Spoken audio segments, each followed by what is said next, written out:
Press down right underneath your eyes where the dark circles are starting from the inner corners of your eyes and work slowly outward. Rub it gently on your teeth and wait for about 10 minutes before you actually go and brush your teeth. If you repeat this day and night, you probably will see results within the first month.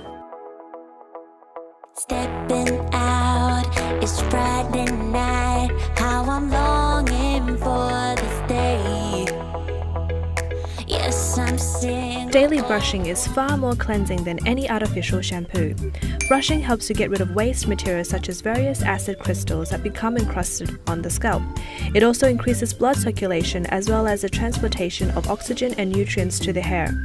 Lastly, daily brushing also stimulates hormones and oil-producing glands to keep the pores of the hair and scalp open, allowing them to breathe. With that said, you all realize how important it is to keep your brushes clean. When brushing your hair, people have different preferences.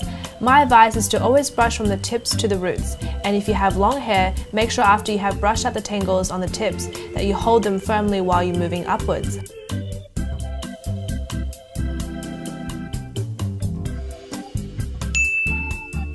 Now, speaking of scalp, try to give yourself a 5-minute scalp massage before going to bed every night, like this. Sleeping with damp hair can cause scalp bacteria to grow on your head, and it might also cause you headaches. If possible, always make sure the roots of your hair is dry when going to bed. So your hair is a reflection of your overall well-being, so don't go too crazy with your diet. A diet that is extreme or unbalanced will impact hair growth and health. It will also cause you to lose hair.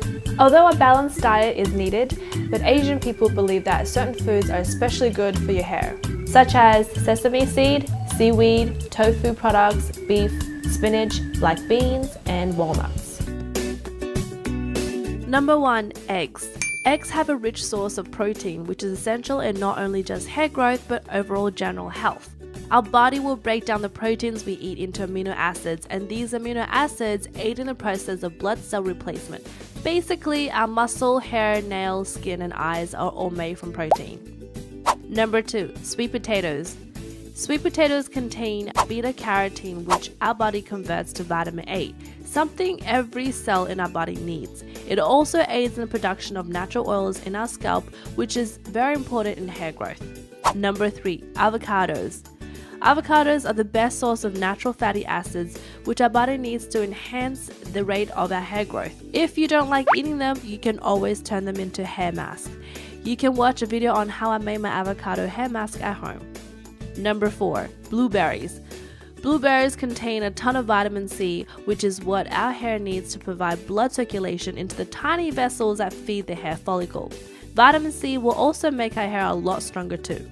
Number 5. Spinach. Spinach is a superfood that contains vitamin B, C, and E, and a bunch of other good stuff that prevents hair loss by enabling blood cells to carry more oxygen to the hair follicles. Number 6. Walnuts. As I have mentioned numerous times before, it contains omega-3 fatty acids, iron, and biotin, which makes our hair grow faster, thicker, and longer. It also protects the cells of our hair from the sun as well. I wanted to share with you 2 hair mask recipes that you can make at home and use on your hair that is not only going to help with hair growth, but also prevent hair loss. So let's get straight into it. For the first one, you'll need yogurt, honey, eggs, and some olive oil. Grab a bowl, put 3 to 4 tablespoons of yogurt and 1 tablespoon of honey.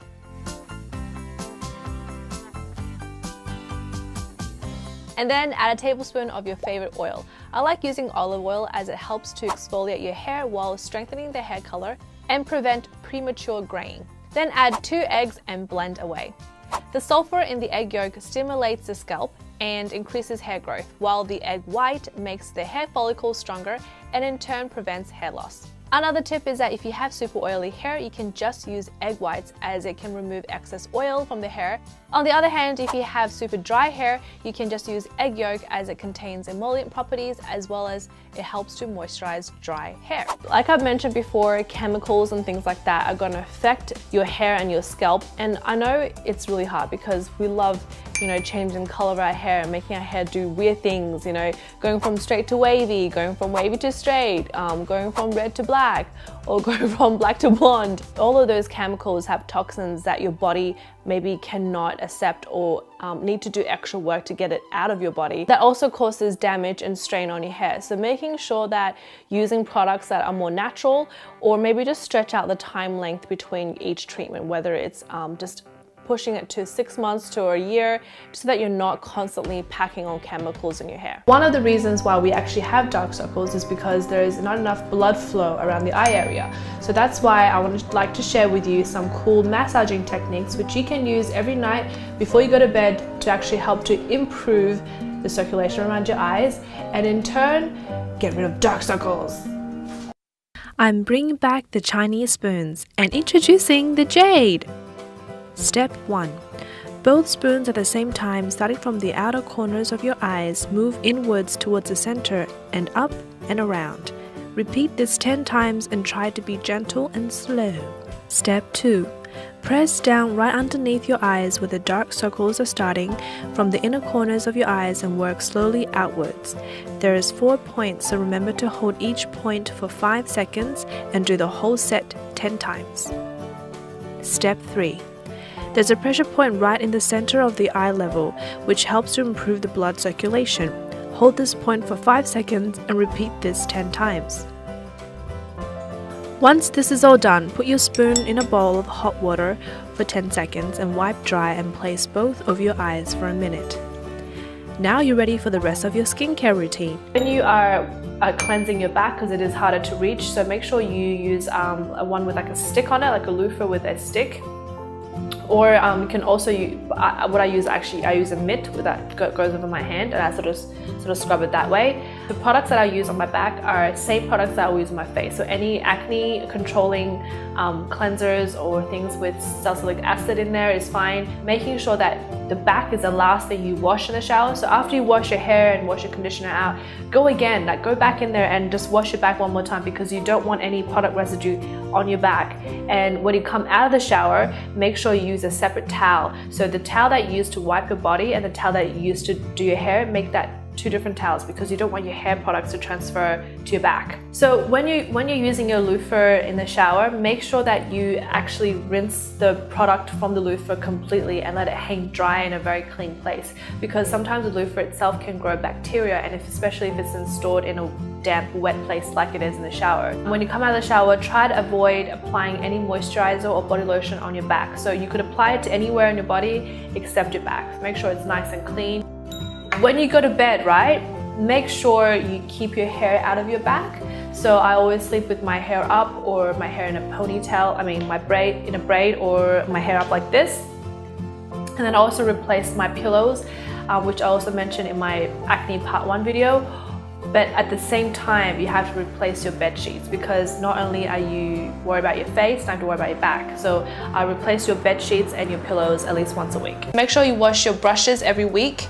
And what I mean by brushes is your makeup brushes, especially the ones that you use for your face, like your foundation brushes. Try to wash them every day. And what you would do is you use a hot soapy water and then just rinse out all the foundations, and then you squeeze dry and leave it on the side of the table so the water can, the air can go through the brushes. Do that every day. And if you're lazy like me, you can just buy these disposable sponges. So once you've used it, you can just throw them out. If you do use sponges and you want to wash them, it's totally fine as well. Just wash it and then leave it dry somewhere clean. The reason why you wash brushes is because when you have foundation on your brush, it actually accumulates not only makeup buildup, but also the bacteria grows. And then when you apply that again onto your face, it's like you're sending more bacteria to your face. You're literally placing where you want the pimples to be. Now, how to best apply these different types of blushes. If you are using a powder blush, then obviously the best way to apply them is with your brush. And sometimes you can use sponges. If you were to apply cream blushes, you can either use a stipple brush or a sponge or your fingers. The only way I think the best applied with stains and gels is with your fingers, because you need the warmth of your fingers to spread the product around. Now is on to choosing the right color for your skin tone. So some of the most common blush colors is obviously pink, orange, you get occasionally the purple, and of course red. Sometimes you get a bit of tan, but I think beige, tan, brown sort of kind of almost transition into a contour color. So I wouldn't really want to consider that as a blush, but I can consider anything between like a mauvey type of like pink or mauvey rose. But I definitely think the most majority colors are the pink, red, and purple. So for fair skin with warm undertone, you should go for pinks or light purples. If you have fair skin with a cool undertone, then go for pinks or peaches. When you have medium skin tone with a bit of warm underneath, you can go for pinks, corals, and reds. If you are medium with a cool undertone, then go for oranges, soft browns, and reds. If you're a darker skin with warm undertones, go for browns, oranges, and red. And if you are dark with a cool undertone, go for reds and pinks. These are just a guideline because at the end of the day, I think it's definitely best to try on the blush, and it also makes a huge difference when you're trying to match a makeup look and matching your hairstyle, your eyeshadow, your lipstick. And I think if you were to wear no makeup, or if you want to find a blush that can suit you for an everyday look, I think is one key thing that I think works out is if you find a blush that is one shade lighter than your natural lip color. So if your lips are super red, then find like a soft pink. So at least it's one tone like, you know, lighter than your lip color, so it kind of matches together. And if your lips are naturally sort of pink, then maybe find something a lot light pinker. If your lips are naturally brown, then maybe find a soft orange. I guess basically tying in your blush with your lips, it kind of matches together, and I think that just gives the overall a more of a smooth transition, and it looks just more comfortable that way. Let's talk about what are the foods that you can eat or use to help whiten your teeth naturally. Number 1, banana skin, especially the ones with the black dots in it. As we know, bananas are grown from nature, so it doesn't have all the harsh chemicals as you will find in like a mouthwash or a bleach. Because bananas are full of vitamins and minerals and also contains a ton of magnesium and potassium, it's easier for the teeth to actually absorb these natural products. So what you would do is after consuming a banana, you can use banana skin and rub it gently on your teeth and wait for about 10 minutes before you actually go and brush your teeth. If you repeat this day and night, you probably will see results within the first month.